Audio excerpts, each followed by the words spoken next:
Well, I guess it's really a conversation about how do you get from entheogens to Gaia consciousness? Because what I think I'm hearing you say is that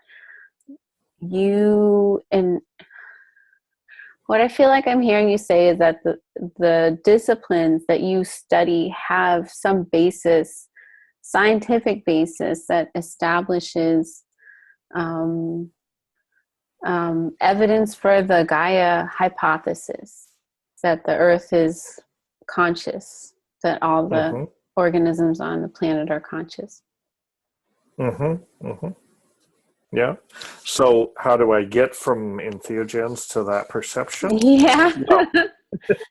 Well, in indigenous societies, these substances, these sacred medicines are considered teachers. I mean that they characterize them many different ways, especially in South America, though, where they're so important in shamanism. They say these are plant teachers. These are, if you want to become an ayahuasquero, or if you want to learn that tradition, you have to diet with these various plants and learn what they have to teach you. And, an ayahuasca is kind of at the center of a whole pharmacopoeia of important plants but it is the, I guess, the master teacher in a certain way.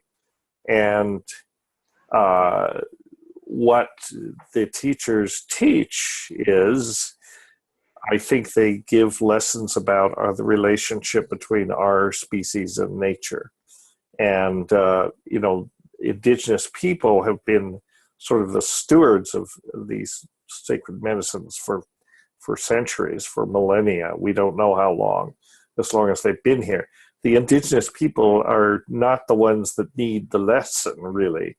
They have pretty much internalized the lesson. They understand that it's, our relationship with nature is critical. And, the teachers, the plant teachers, are a way to, if you will, to relate to or access a transpersonal dimension that originates, if you want to use this phrase, in the mind of Gaia or within the biosphere. So wait, Westerners. Can I ask a question? So in your opinion, what does it do to a person to kind of subjugate your your human perspective to this biochemical substance? You're basically saying, I'm going to let this substance be in charge. Isn't that dangerous? Isn't that scary? No, it's not about being in charge. It's not, that isn't what we're doing. It's about initiating a dialogue. The premise is that Gaia really is an intelligent entity of some kind. It's not intelligent in the way we are, but it's definitely intelligent in the way it operates. I mean, if you look at... How does it work? How does it work? Mm-hmm. It works. It works very well. Just start from the scientific explanation. Well, the basic sort of premise, of the Gaia hypothesis is, it may be a misleading term. It's a convenient term. This idea of Mother Earth and the Greek notion of Gaia, is Earth embodied as a feminine deity, a feminine, intelligence of some kind.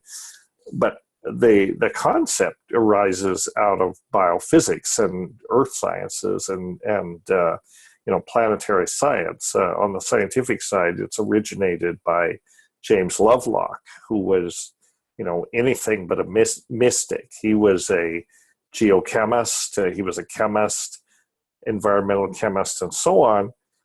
And he asked a very simple question: why does the biosphere maintain the the critical parameters that make life on Earth possible have stayed, have undergone vast fluctuations over the time that life has existed on the Earth, the last 3.9 or 4 billion years. But at no time have those parameters ever exceeded the limits that life can tolerate. In other words, at no time has for example, the average surface temperature of the Earth gone above boiling or below freezing. It's always been within tolerable limits, not necessarily comfortable limits, but tolerable limits. And the same is true of the oxygen concentration on the Earth. It's 21%. The atmosphere is 21%. That is remarkable, considering that ozone is always the sunlight is always converting oxygen into ozone. Yet through plants, almost entirely through plants, they're always producing more oxygen. So the levels of oxygen have stayed steady, for billions of years. This is not an accident. This is not the result of simply geochemical or geophysical forces. This is a reflection of biological forces. The life itself regulates the planetary environment to make it tolerable for life. Similarly, with the acidity of the ocean, which we're now making the ocean too acidic. But for a long time, the ocean is a huge buffer for the carbon dioxide of the atmosphere, and the acidity of the ocean. Sorry, idiots. Excuse me. That's not supposed to be a video.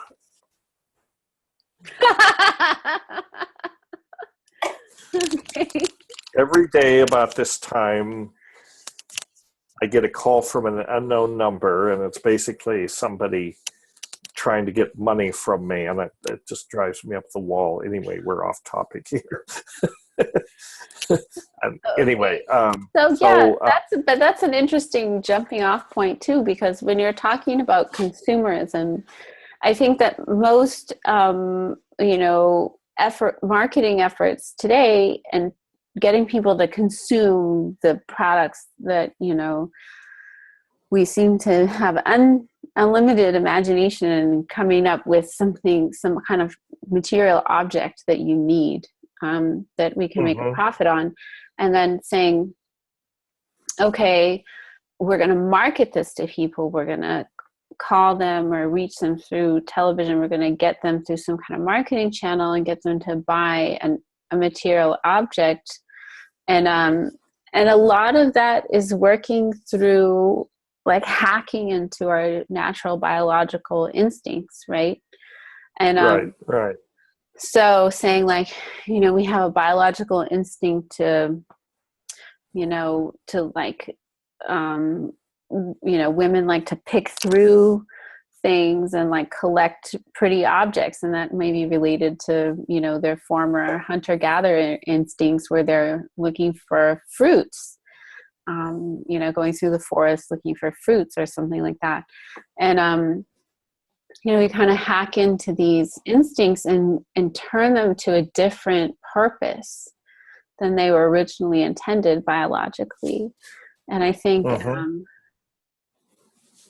I think you're touching on some important points here, because this is the capitalist model, right? I mean, consume. We have to consume things to sustain the economy, and and economies have to grow, right? And in order to be healthy, and this is the wrong idea.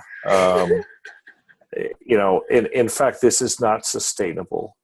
And we have to re-educate ourselves to the notion that an economy can be a steady state economy as well. It can be healthy. It doesn't have to be growing, in order to be healthy. And we are consumers by nature. We have to consume certain things like food and shelter and so on, simply to survive. But capitalism has taken this capitalistic approach has taken it and said, it's created techniques like propaganda and advertising to make us want things, that we really don't need. And that's the way it, sort of poisons our mind, poisons our attitude toward these things. But doesn't it also eventually poison the planet? Once you start kind of deceiving people and like not necessarily deceiving them with words, but deceiving their instincts and training their instinct to behaviors that don't flow into some kind of biological process, then you are, in a way, you're repurposing these ancient co-evolved biological systems to create something imaginary, which is money, which is something we have made up, and it doesn't have a relationship to the biological world in that sense. And so we've kind of taken everything off track in that. Well, yes, yeah, that's right. I mean, we've created this artificial, sort of artificial system that's kind of premised on the idea that resources are infinite, and they're not. I mean, and now we're approaching the limits of what the Earth can sustain. This is why we have to reinvent our economic institutions and just about everything else we do on the planet. All of this springs out of the fact that we, as a species, we become estranged from nature. We become separated from nature. We think of nature. We think that nature is something that we own, or it exists for us to exploit and extract resources from. But that attitude essentially devalues nature because it doesn't recognize that we depend on nature. We're not separate from it. We're part of it. But, like it or not, we're part of nature, but we're a very problematic part because, especially in the West, we become poisoned. Our minds have become poisoned with this, if I may bash religion for a minute, I think the Judeo-Christian tradition, leads us to devalue nature. It teaches that, we're here to, dominate over nature, and we're seeing the consequences of that now. And so that's something that we have to reject. We have to get beyond that. But, you're looking at 2,000 years of essentially brainwashing and propaganda that says, nature's not valuable, and your reward comes in the next life, right? And it teaches us not to value the here and now, not to value biology and all this, our corporate existence. So the plant teachers bringing this message out of indigenous cultures are trying to get us to wake up. And I think that's why they've moved out of, an indigenous context onto a global context. This is Gaia, frantically trying to get our attention and say, wake up, you monkeys, you're having a huge impact on the environment, and you need to wake up to what's happening, and you need to, change the way there first has to be a shift in consciousness and understanding in the way that we relate to nature before you can really effectively start to, take steps to arrest this problem. The problem, Malian, is that, the idea of Gaia, biological systems are regulated by all sorts of signal transduction processes, like in a human or any organism, neurotransmitters, hormones, all of these things kind of run the engine of biology.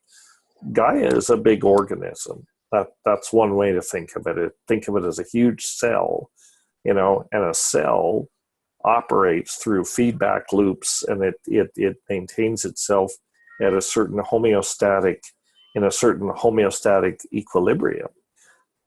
We are now, with the technologies that we have at our disposal and the number of people that we have, we're in a position to actually seriously destabilize, those homeostatic mechanisms that are keeping everything steady. So, like the carbon dioxide levels in the atmosphere, for an example, which again is something that is maintained through biological processes, but we're overwhelming those homeostatic mechanisms. So now, there's more carbon dioxide in the atmosphere than ever because, for example, we're burning down the rainforests, which are a major carbon sink for the carbon dioxide in the atmosphere, but we're also re-releasing all that carbon that's already been locked up in that biomass. So, Gaia is very resilient in a certain way, but there are limits, right? And this is the danger that we face. And I think I think Gaia is trying to get our attention. Essentially, these plant teachers are, ambassadors. I think of them as ambassadors or messengers from Gaia, and they're trying to say, wake up, before it's too late, and change how you understand these things and how you respond to them, how you act with respect to these things. So I have a question. So have you ever studied coffee, and how does it work? Is coffee a plant teacher? Yeah, I would say so. I hope so. Maybe its message is not quite as urgent or as impactful as some of the entheogens, but it is definitely, really all plants in some ways are plant teachers, in a certain sense, in that they foster the plants that are important to humans. They foster symbiosis. This is what they want. They want symbiosis with us, because to achieve a symbiosis for the plant is kind of a good thing. We basically take it under our wing and we grow it and we protect it. Plants want to grow. They want to spread. So if they can get somebody like us to take them over and make sure that, they don't die out and that they spread, that serves its purposes. We think that we're cultivating coffee, or wheat or cannabis or any of these things. But think about it, turn it around. Who is really being served here, right? One of the favorite things I often say, the plants are running things. And the plants really are running things in the sense that, they're keeping this global homeostatic system in balance. And they've just adopted us to serve their purposes in a certain sense. And if you think about it, that's really true. We work for the plants. And so any species, any plant species that is useful to us, whether it makes a food or a medicine or, color, whatever, we select out those plants and we tend to form relationships with them. We tend to grow them, simply breed them. That's a kind of a symbiosis, and it serves the plant's purposes to have this. So when you have been studying all of these different types of plants that human beings use, and most of them aren't discovered through trial and error, right? They're discovered, a shaman or, trained wise person goes into the forest and intuitively navigates through the forest. Is that intuition some kind of like woo-woo energy field, or can you biologically establish some kind of chemical basis for the way that, a shaman or medicine person? Yeah, I don't think you can. I don't think you can reduce it to one thing or another. I do think that plants produce this vast variety of chemical messengers, And that's how, you know, plants substitute biosynthesis for behavior, right? So they don't behave in the way that animals do. They don't have this, you know, they can't run away. They can't, you know, react. They mediate their relationships with everything in the environment through their chemistry. They're very good chemists. So they essentially use these molecules as means of communication with everything in the environment that they encounter, which could be other plants. It could be, you know, birds, insects, fungi, bacteria in the soil, herbivores, and humans. And we're just, you know, we're just another species that plants, you know, have to deal with in order to optimize their existence. So I think a lot of that comes through chemistry. You know, I mean, there may be energy fields and all this. There's good evidence that there may be, but basically it comes through chemistry in a certain way, you know, and plants put out, you know, for example, let's focus on alkaloids for a bit. Alkaloids, which are nitrogen-containing secondary products from plants, tend to have effects on the central nervous system, or they tend to have medicinal effects. They also tend to be bitter, right? And plants often may make these things originally essentially as a chemical signal to other organisms to avoid it. You know, it's an indication of bitterness is an indication of possible toxicity.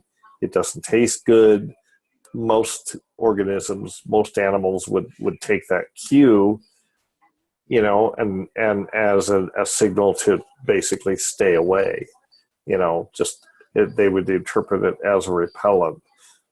Humans are more complicated than that. You know, we have these hypertrophied brains. We have these enormously evolved brains, if you want to say so. And we have consciousness, and our interactions with these alkaloid-containing plants is more complex than that. You know, we might nibble on a plant and say it's bitter, right? That's a cue that maybe it's got some interesting properties, you know, and so we would sort of turn that whole equation around and say, oh, you know, I mean, maybe for the plant it's a repellent, but in our case, maybe it's an attractant, because we can say, well, maybe there's interesting, you know, psychopharmacology here or other effects here. And the bitterness is a cue to us to look at it further, you know, to not stay away, but actually maybe get closer, maybe initiate a symbiosis. And it's driven by curiosity, you know, and curiosity, you know, is something that many animals have.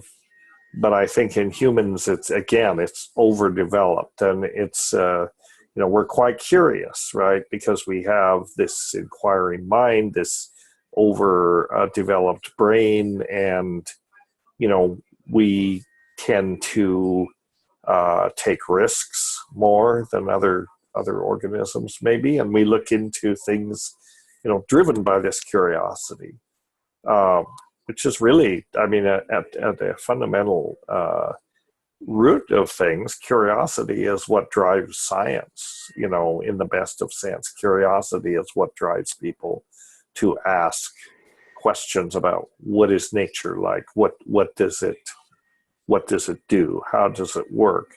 We've developed science as it's nothing more than a tool or a technology. It's a way to ask questions of nature in a smart way that can get answers back that you can verify or test. That's really what science is. But the basic human instinct that drives that is simply curiosity, a desire to understand the world in a way that makes sense. Mm-hmm. Yeah, that's interesting, because I remember one of the few theories that really intrigued me from traditional anthropology was the science of the concrete that Claude Levi-Strauss wrote about when he was studying shamanism and how do shamans find certain plants. And you know, he was the one originally who introduced the realization that this isn't a trial and error process, you know, to Western scholarship, to say like this is not you know, a laborious long process. Usually when someone is trying to find the right plant medicine, they actually dream it, and then they go out and they find the plant and they use the plant according to, you know, some dream instruction. And so that for him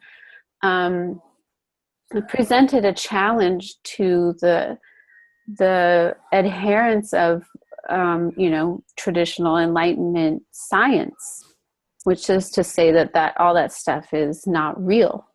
You can't dream a method of preparing a plant that will heal someone and then go find the plant and do it. But in fact, these people were actually doing it. So in your opinion, what is the contrast, or what are the subtle distinctions between you know, what Levi-Strauss would have called the science of the concrete and you know, traditional science, the way that it's practiced in a laboratory?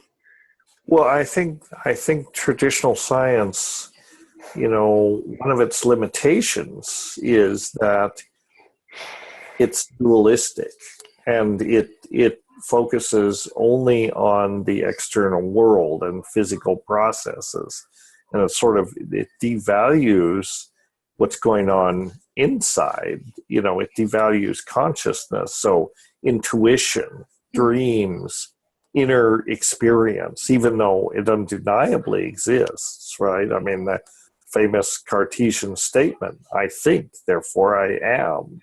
I know I think, so something's got to be thinking, right? And therefore I am. But Cartesian dualism makes a strict distinction between inner experience and outer phenomena.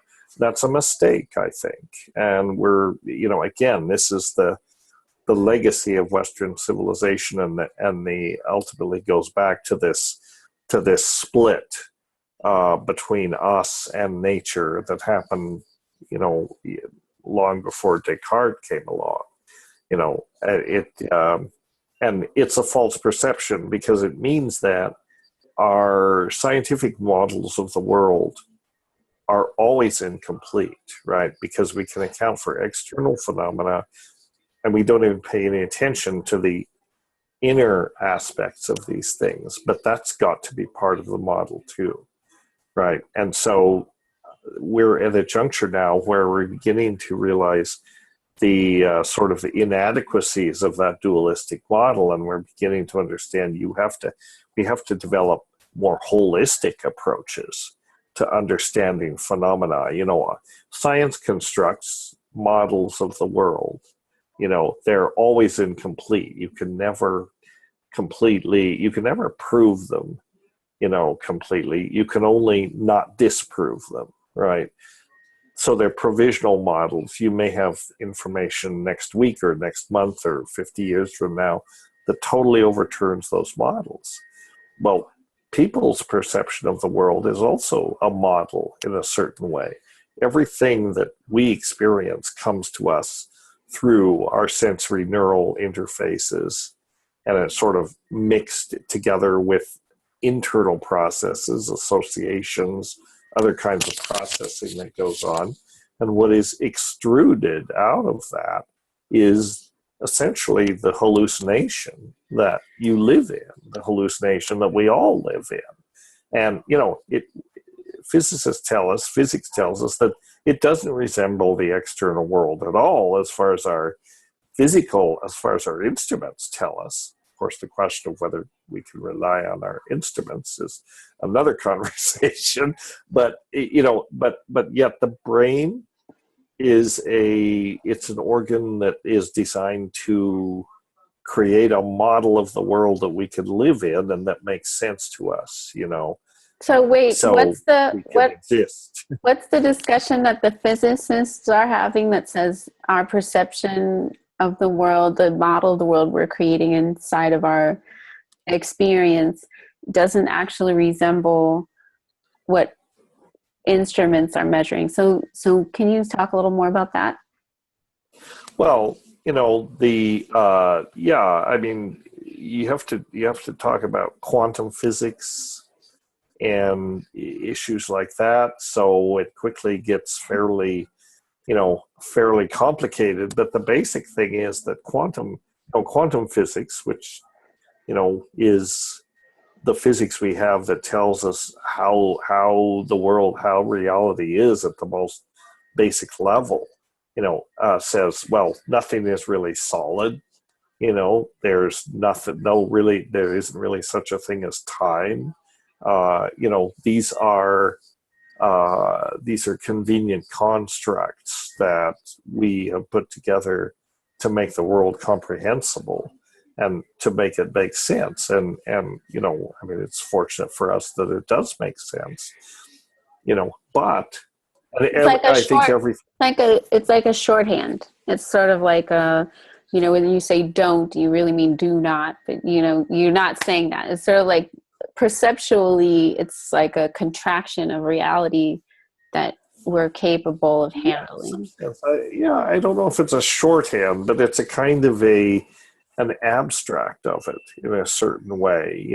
Certain key features that we read into the Realityscape, which may or may not even be there, but they enable us to to live in a world that more or less works for us, that makes sense for us, and that we can share, right? I mean, we pretty much, there's enough consensus and I think enough commonality in the way that we perceive the world that, if I see something that's red and you see something that's red, we can pretty much agree that it's red, but I don't know what you're seeing when you say it's red. Right. And so that's an interesting point because, talking about, our version of reality and plants and animals, I mean, I'd imagine plants and animals have their own version of reality. And to try to imagine what that looks like from their point of view is really challenging. I think it's really funny, we've had this kind of discussion about feminism and masculine and feminine points of view about reality. We can't even get a real clear handle on that, let alone trying to imagine the world from the point of view of like a tomato plant or, a squash. Exactly. It's difficult for us to agree on it, or, I mean, not only feminine versus masculine, but then also the whole cultural context from within which we look at things, and an indigenous person, may have a very different view of reality than we have, being post-technological Westerners, especially post-literate Westerners. I think literacy makes a big difference in terms of the way, because it imposes point of view and it imposes a certain barrier between us and direct perception, and indigenous people, if they're, if they haven't been educated into literacy, I think their apprehension of the world is much more direct, much more intuitive. They don't have all these linguistic constructs that we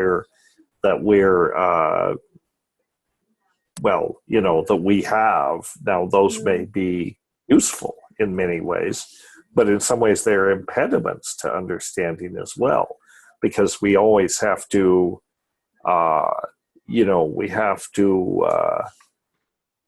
sort of stuff what we think we understand, the material of apprehension, into these linguistic boxes.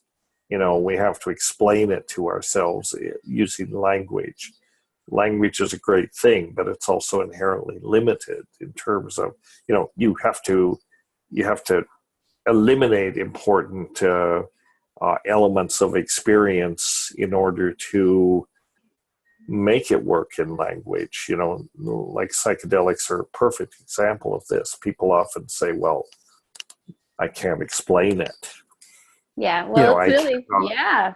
can't describe it. And that's because, you know, it really doesn't lend itself to linguistic description often, but it doesn't stop us from trying to do that, you know? On the other hand, you know, I guess one thing I think is very ironic is when people are using the power of language to shape a global reality, but they're only using one language. Maybe they don't even know any other language. And I'm really talking about English because this is the, like, you know, the global colonial language. And there's so Mm-hmm. many cultures that have had these experiences of Gaia and have had an experience of, you know, profound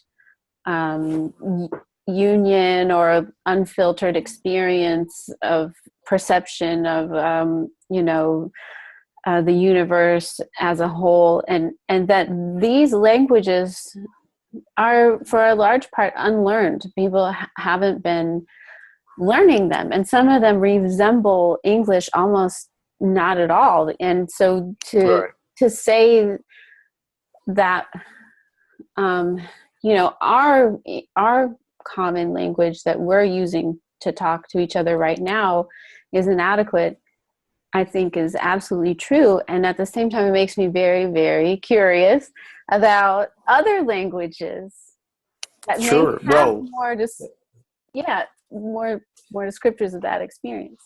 well, I think you're absolutely right on about this. This is an important thing. Yeah, I don't know if you know Wade Davis's writing at all. Mhm. He's an anthropologist. He very well known guy. He's actually an ethnobotanist, but he writes about the concept of the ethnosphere.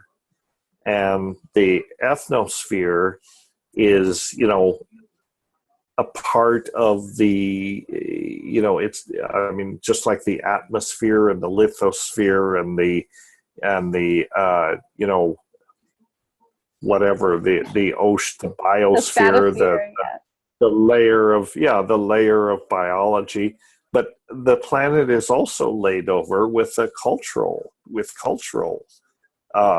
these cultural ethnospheres, and every culture has a unique worldview. And he talks about this. He laments very much how these indigenous languages are being lost, right? The older people are dying off, and sometimes, you know, these indigenous languages, there's maybe only 3 or 4 people left that actually speak them. When they go, that worldview dies, and because nobody can understand it, and each worldview is unique, this is one of the things that we're losing, and it's irretrievably lost as we sort of marginalize these indigenous cultures. There are people trying to prevent this. There are people, linguists and this sort of thing, that are trying to go out and actually record the language, talk to the elders, you know, and get it down, get it documented before, you know, before they die off, because, you know, it's, you know, often these are not even written languages, but they're trying to create ways to write them down. So this unique, you know, these unique sort of pockets of the ethnosphere are not lost. You know, you can think of the ethnosphere as kind of, it's global, but just like an ecology has, you know, special regions that are unique in terms of, you know, their environment, like the Arctic versus the Amazon, this sort of thing. The ethnosphere is the same thing. It's a whole, but there are diverse segments into it, and this is being lost. You know, and this is one of the incalculable things that we're sacrificing as the world becomes, you know, more and more,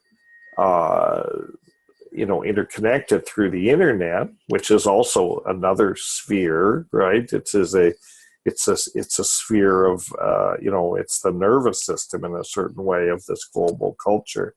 you can think of I don't know what you call it, the cybersphere, I guess. But the cybersphere is global in reach, and it's so powerful and so impactful that in a way it's crowding out, or it's homogenizing, these unique cultural pockets of of different diversity. behavior. Because I think that in terms of technology, a stick is a technology. You can use it to hit something, you can use it to leverage something. Right. Anything is a technology. And what I think is very interesting are cultures who created spiritual technology, inner technology. They're like, well, if you do this meditation in this order and you have this preparation and if you do it practice it for long enough, you will have this result. And these are repeatable experiments that you do inside of yourself. Or, for example, the culture of ayahuasca and taking this plant medicine and having, you follow this recipe and you get this type of result. And these are technologies. And I think that the technology of computers and the internet and this electronic technology is like a sublimation of, a certain type of thinking, a certain worldview, a certain culture. And it's been layered upon itself many times. And, it's obviously interesting and useful and engaging. But it's also not very complete in terms of the human experience. And our ability to relate to our planet is sometimes really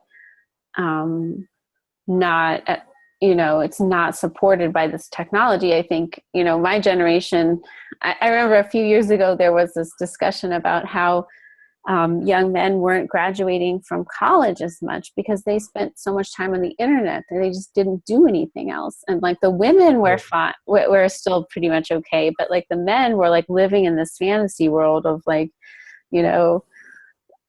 internet games and like video porn and like, just like not able to extract themselves from this imaginary world anymore. And the food that they eat and everything that they wear and is totally alienated from, any kind of a creative experience. They're completely dependent on consumerism in order to survive. Why do you think women are less prone to that? Well, I think that in terms of, if you want to look for some kind of like biological answer to that question, I would say because every month women have to deal with biology. Every single month you're like, wow, I'm just gonna handle some biology. I'm gonna take a step back and get in touch with like my physical reality. And I think that also when you have women who have children, it's very obvious to a woman who's feeding a baby if that food is doing that baby any good or not, right? So like that is something that women are extremely sensitive about and willing to be really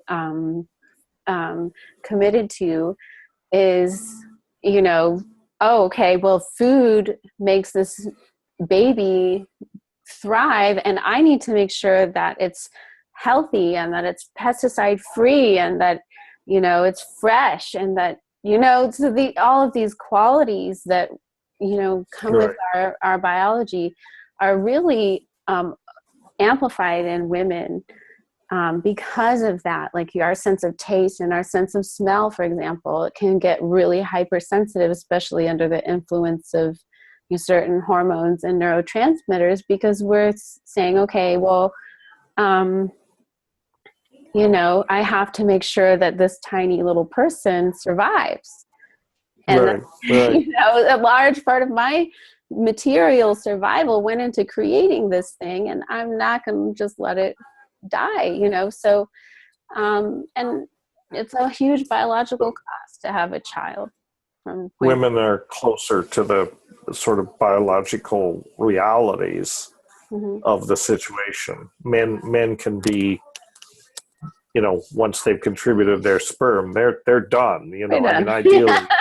ideally they're not. Ideally they involve, but the basic thing is, that's what they do, and then they can go back to their video games or whatever. And yeah, I agree. There is this disjunct between men and women in terms of the, in the awareness of the importance of this biology. But, as a species, there's also a disjunct between, our sort of cultural environment that we're trapped in, whether it's the cybersphere or some other cultural context, and our relationship to nature. And I think that you're bringing up the point of men and women is very interesting because, along with this devaluation of nature that we've inherited from Judeo-Christian tradition, and this idea that nature is not to be valued, that goes right along with the patriarchal nature of these institutions and the devaluation of women as well, and that is not accidental. That's a deliberate part of the program. And the Gaian-based, goddess-based pagan religions that that Christianity basically swept in and exterminated, and not in a gentle way, they recognize that. I mean, it's a whole, the Western mindset has been poisoned, by this, unfortunately, this Judeo-Christian perspective, this idea that, we're a flawed species. We have to be saved, by some off-planet entity, and it sends a Messiah, and the Messiah will save us because we can't save ourselves because we're born into sin. I mean, this is a con game, and we've bought into it. Western civilization has bought into it, and we're trying to wake up, from this toxic dream, essentially. And that's why these plant teachers are becoming catalysts so important now, because, things are getting, we see where this sort of twisted Western perspective has gotten us. The planet is saying, you guys better wake up. You don't have a lot of time left, so you better get smart, and you need to wise up, and you need to wise up fast. That's why I think these plants are suddenly, Gaia's getting a little desperate, and putting these plant teachers out on a global stage, and they're saying, hey, here we are, wake up. We're here to, deliver a different message. And,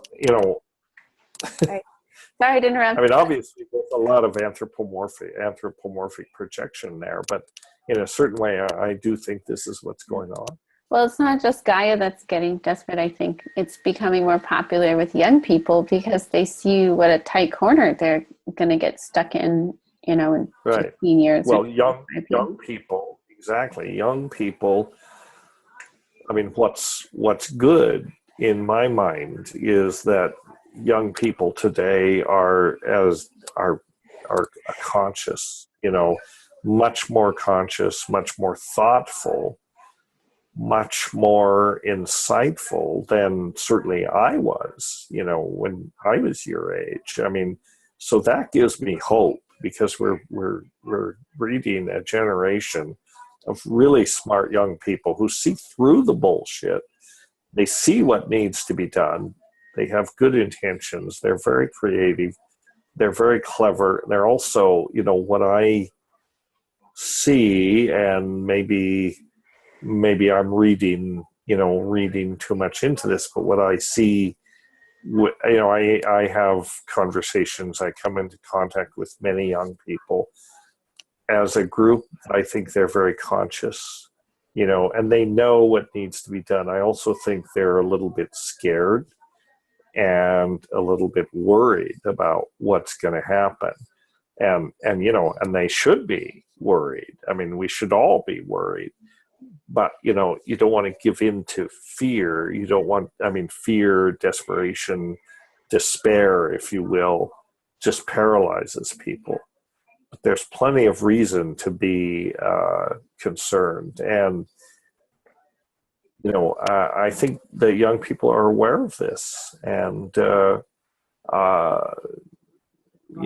they realize that we need to develop some radical answers, and we need to do it quickly. And this is what, I am pretty much, I'm pretty cynical and jaded about politics. I've pretty much given up on politics as an institution. I think at this point today, a lot of people would agree with you.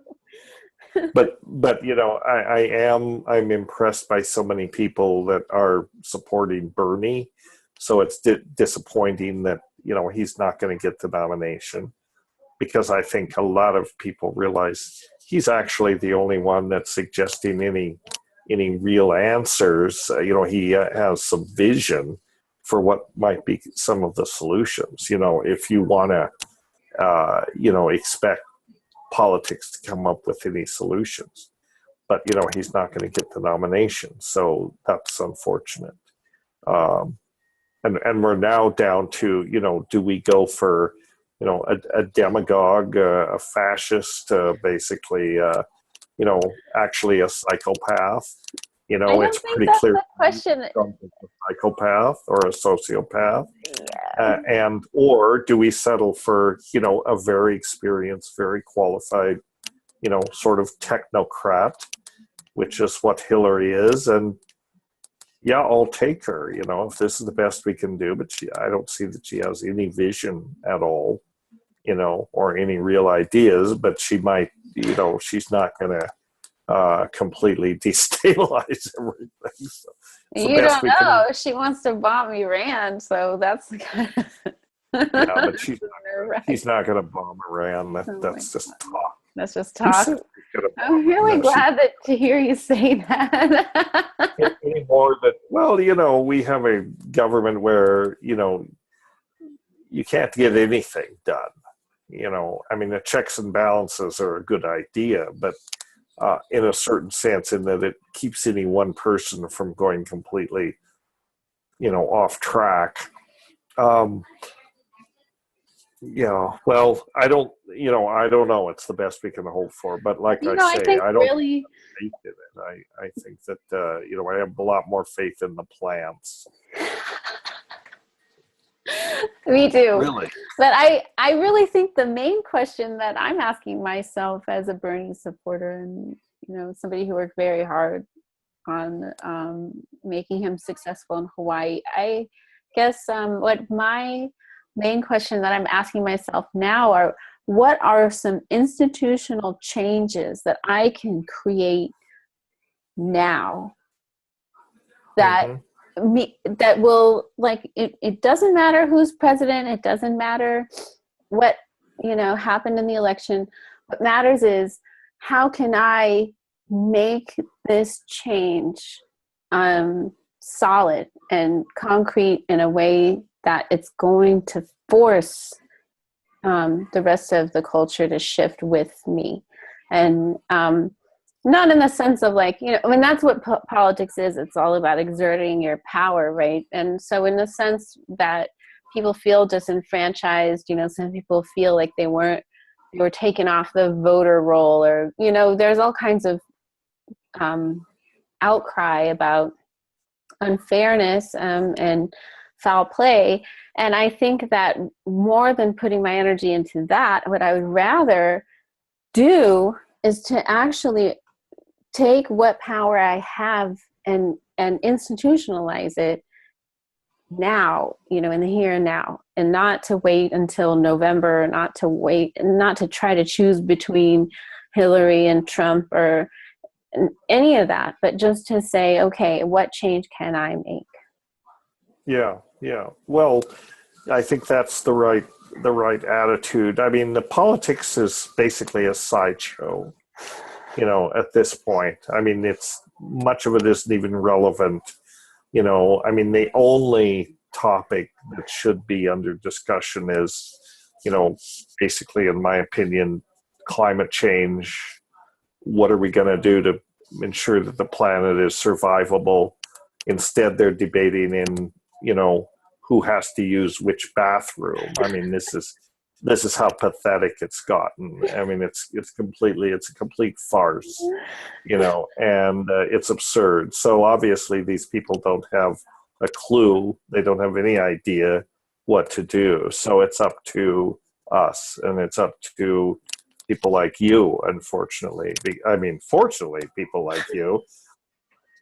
People like me are, we're old. We're not going to be around that much longer. It's people like you that are going to have to develop these. So I'm happy that the younger generation is smart and dedicated and doing these things. And I think what you have to do, I think everyone says, well, what can I do? What can one person do? I think there's an old sort of cliche, which is think globally, act locally. I think that actually is a profound thing. And in terms of what you can do locally, working with small communities, local farming, sustainable farming, these things that are, community oriented, if everyone did that worldwide, if every community looked to their own sustainability and viability, that would be a global movement, and that would be part of the answer.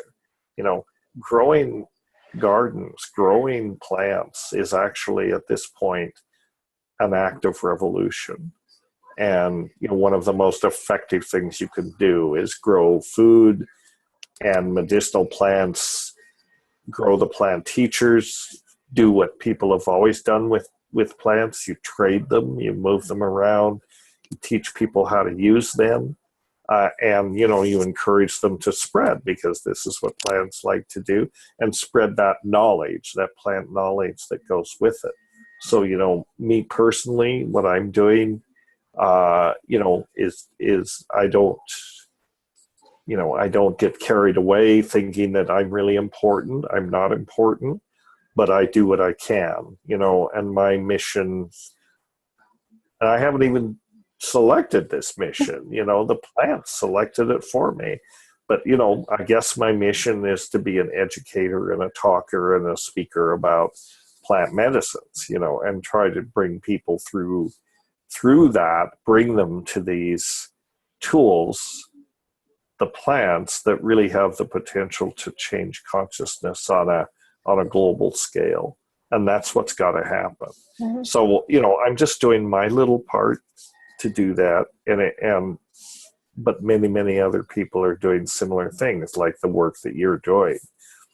So it's all good. It's mutually supportive.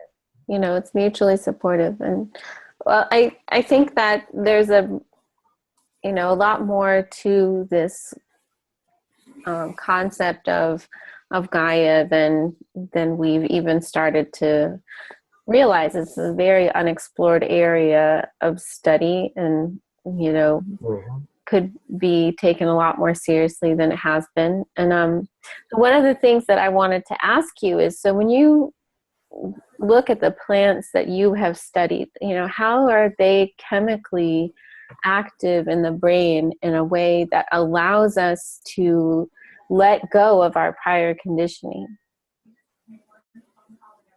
Let go of our prior conditioning? Yeah, like how is that possible? Like, you said you have all these belief systems that we're inundated mm-hmm. with, and our language limits our perception, our belief system and our worldview limits our perception, and somehow these plants are able to I think they let you step out of your framework. They let you step out of your your habitual comfort zone, or your habitual understanding of how things are. Look at it from a larger perspective, temporarily in the case of psychedelics, but you can look at it, you can say, well, you know, what I thought I understood about the world, I thought I had it all pretty well nailed down, how things are, but then I took the psychedelic and I realized there's a much wider realm of experience that I didn't account for. So I think, you know, I think that plants are, you know, the plants are teachers.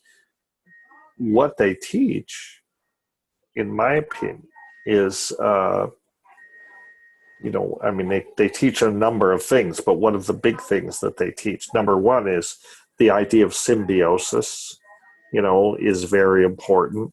And they also remind us how little we know. And it's important to keep that in mind, to realize, you know, how incomplete our models of the world, our understanding of the world is. Even the scientific model, it's detailed in particular areas, but it's extraordinarily lacking in it's not a complete picture. You know what I'm saying? So the So plant teachers, how does it work? remind, Like, how does it work? You know, in a chemical level, this molecule goes into your body, and then what happens? in the body. Mm-hmm. Well, I mean, it's pretty well understood that you know, on the pharmacological level, we understand how they work. They interact with you know, I mean, there's a great variety of these different psychoactive plants, but if we talk about what I like to call the true psychedelics, which are things like ayahuasca, mushrooms, DMT, psilocybin, that sort of thing, they all work on the same set of serotonin receptors in the brain. Serotonin is a neurotransmitter. There are about 14 different types of serotonin receptor subtypes. All of the true psychedelics target this one called the serotonin 2A receptors, and they all have that in common. And serotonin is a kind of master neurotransmitter in the body, and it has a lot to do with regulating, you know, how we perceive reality. And, you know, again, this hallucination that we construct, that we inhabit, it's maintained, you know, we're all high on serotonin all the time. You could say that, you know, we are made out of drugs. We're serotonin junkies, you know, and serotonin is keeping the world, you know, it's putting the brakes on a lot of things. It works more in terms of what it filters out, what it doesn't allow to come in. And then we take a substance that temporarily disables that.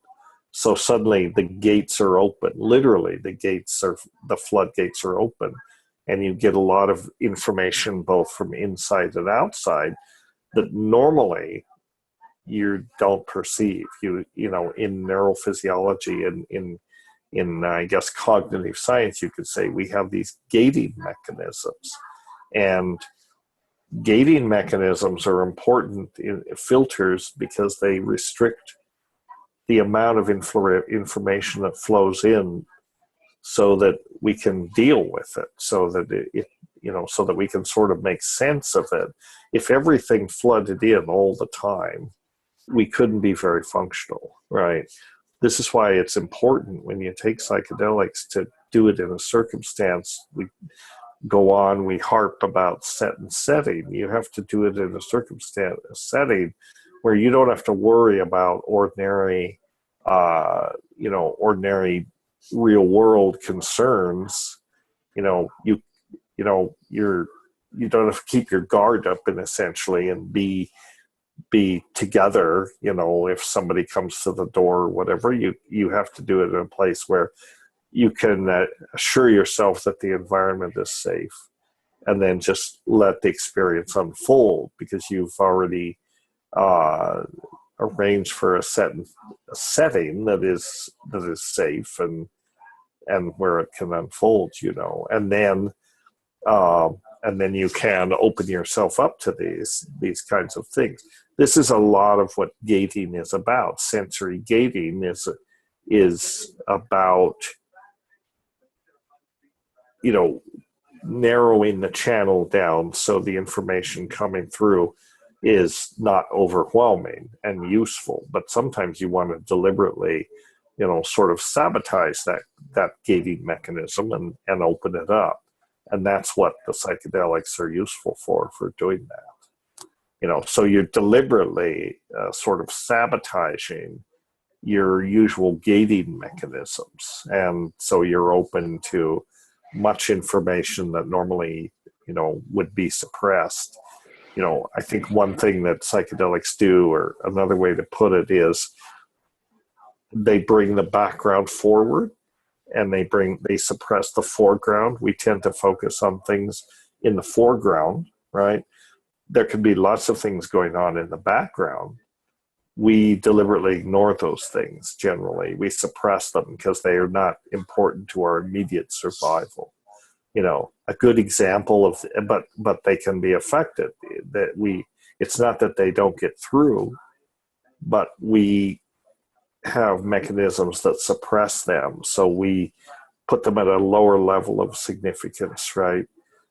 Like if you're in a restaurant, a crowded restaurant, for example, you're having conversation with your friends, people at the next table are having a conversation, you sort of hear that as just a buzz, you're not paying much attention to what's being said.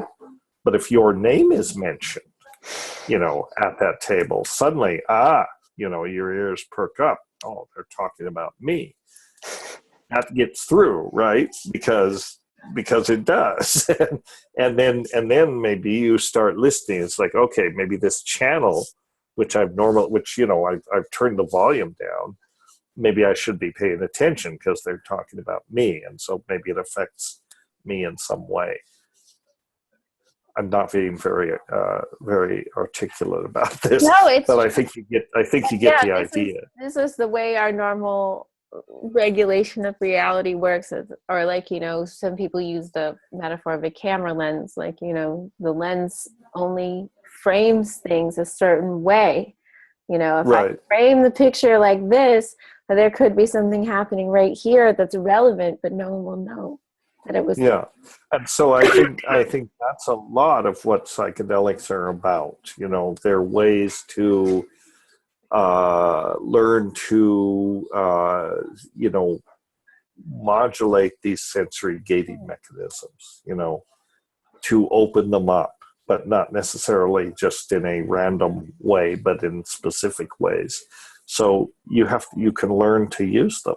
I mean, they're actually like scientific instruments. They are lenses that you can look at the world through in a certain way. If you look at things through a rose-colored glasses, it's going to look different than it normally looks, right? Mm-hmm. And that's what psychedelics are. They're a different way of perceiving aspects of reality that normally might escape your notice. You don't have to be, they're there even when you're not stoned, but you don't see them. You don't pay attention to them. Or you do see them, but you discount them. You don't pay attention. Tune it out. Right. Yeah, exactly. You tune it out. Well, that's interesting because it's very related to the concept of the ego. In spiritual discourse, the ego is the bad guy, right? You're always trying to get out of that state of being in your ego. And the ego can be useful, right? The ego creates intentions. Even if you're a spiritual practitioner, it creates the intention to practice your spiritual discipline. So it's the ego is right. All of these things are like psychological tools. There are certain times when you want an ego where it is useful because it creates intentionality and point of view and all that, and you don't want to be just open up to everything, because what you're getting is so overwhelming. You can take it in. It's hard to do anything useful with it in that state. What you have to do is take those lessons, when you return to quote unquote ordinary reality, more or less ego and point of view based reality, not to forget what you learned, right? But but to proceed in ordinary reality, yeah, you pretty much have to put the ego back on and go about your business. But you've learned something valuable from your vacation away from the ego and and looking at the situation from, say, 30,000 feet and being able to step out of the box temporarily. And I really think that's why psychedelics have such value therapeutically, for example, in like drug addiction and this sort of thing, because drug addiction, is characterized by habit. I mean, almost by definition, people are addicted to drugs because they're habituated to the drug. That is part of their ordinary routine. You can take a psychedelic and it temporarily disrupts our habitual behavior. So it gives you a chance to look at that from a different perspective and say, well, maybe I don't want to go back to this. Or maybe look for a new paradigm, a new way to, so you can take those lessons and apply them in the real world. Or not, it's really your choice. So psychedelics are, they're tools, they're catalysts, they are, they're not the answer in themselves. It's been really interesting because I think that I do see people who use a lot of psychedelics who are genuinely afraid to realize any of those new ways of looking at things or anything that they noticed, in their opened up perception. I said, oh, I noticed something that is a problem, and I figure out how to solve this problem by observing it. And now I'm back in my day-to-day life, and I'm afraid to take action. And then they retreat back into the trip, and they do the trip again many times, and it doesn't matter because they've never actually realized it because there's no integration of the experience, right? There's no it's like taking a vacation from reality, but you don't really take those lessons, take what you learn in that altered state and take it back into your reality and try to make use of it, maybe in terms of changed behavior or even just changed understanding. I agree. It's so that's the important, there are three variables basically to psychedelic experience. One, of course, is the drug and the dose, right? Well, what is the substance? What is the dose? Obviously, that's the important thing. But then the other two, the set and setting that we talk about. Setting is the circumstances, which should be ideal as much as you can arrange for enabling the experience to unfold in a safe environment and even a supportive environment. In other words, safety is one thing, but there's more to the environment than just that. But then the most important really of those three is the set. And the set is you. The set is your mindset, which is everything you know, everything you've learned, everything you're bringing to the table, and to the psychedelic experience. Importantly, your intention. Why are you doing it? What do you hope to learn from it? That sort of thing. It's important to go into it with clarity, to have a purpose. Why am I doing this? Why am I exposing myself to this, potentially dangerous and psychologically disturbing substance? Why do I want to do this? What is my motive for doing that? What do I hope to get out of it? That's one thing. But then it's also based on really what you know or what you think you know. Nobody really knows what they know, but what you think you know. I mean, my brother back when we were young and when we were teenagers, my brother was, my mentor. And he told me, he said, don't take LSD until you've read Psychology and Alchemy by C.G. Jung, that's what I advise you. You'll get a lot more out of it. Well, of course, I ignored that, and I got a lot out of it anyway. But it was actually a smart thing to say, because if you've read Psychology and Alchemy, and it was if you a smart take thing to LSD, say, but it was also a smart thing to ignore, because in a way that would have framed your experience quite possibly, yeah. And maybe it wouldn't have been as relevant to your set. Like, you're saying your set, what you, Dennis, brought to the table at that time.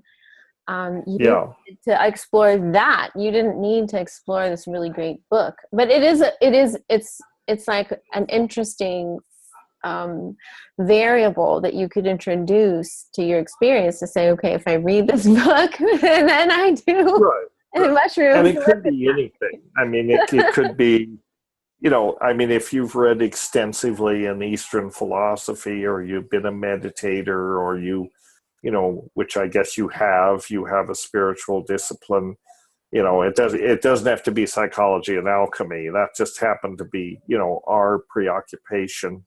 And I can see, having read Psychology and Alchemy, how that might have been very helpful, but I did ignore it. I was too impatient for that. I mean, and I took LSD without that, and it was quite interesting.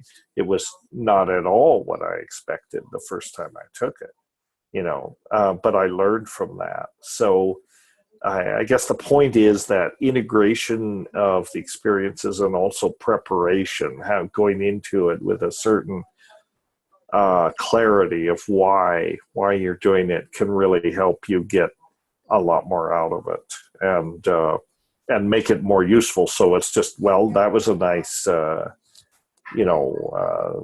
psychic vacation, and now I can go back to my usual habits and whatever. So people say, sometimes it's said that psychedelics are a shortcut to enlightenment, and I totally disagree with that. They're not a shortcut to anything.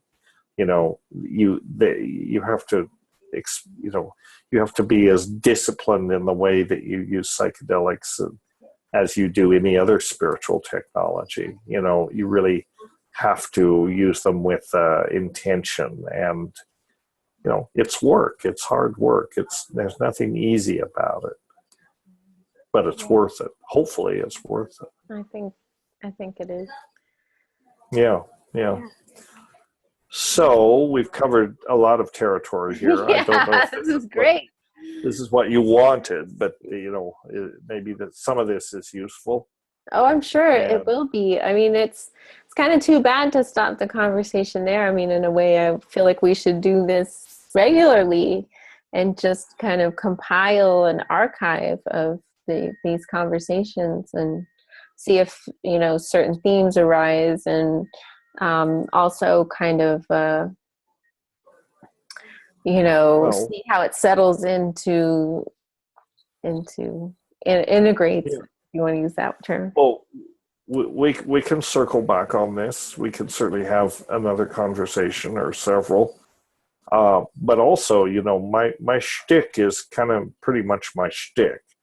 And, I say it different ways, but, if you go on YouTube and search on my name, a lot of stuff will come up, and you can look at that and you say, well, he's always saying the same things, but yeah, well, I'm always saying the same things, but I say them differently each time, so it's useful that way.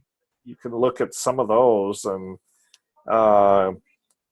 sure. I mean, I think that anything of that nature that you want to, use on your websites and so on is it's fine with me if you want to use any of that. Great. Including this conversation. I consider this part of my job as a teacher and a talker. I'm a teacher and a talker. That's what I can do. All right. So, yeah, I'm not a shaman. I'm just a loud-mouthed. Yes. Go loud-mouthed. All right.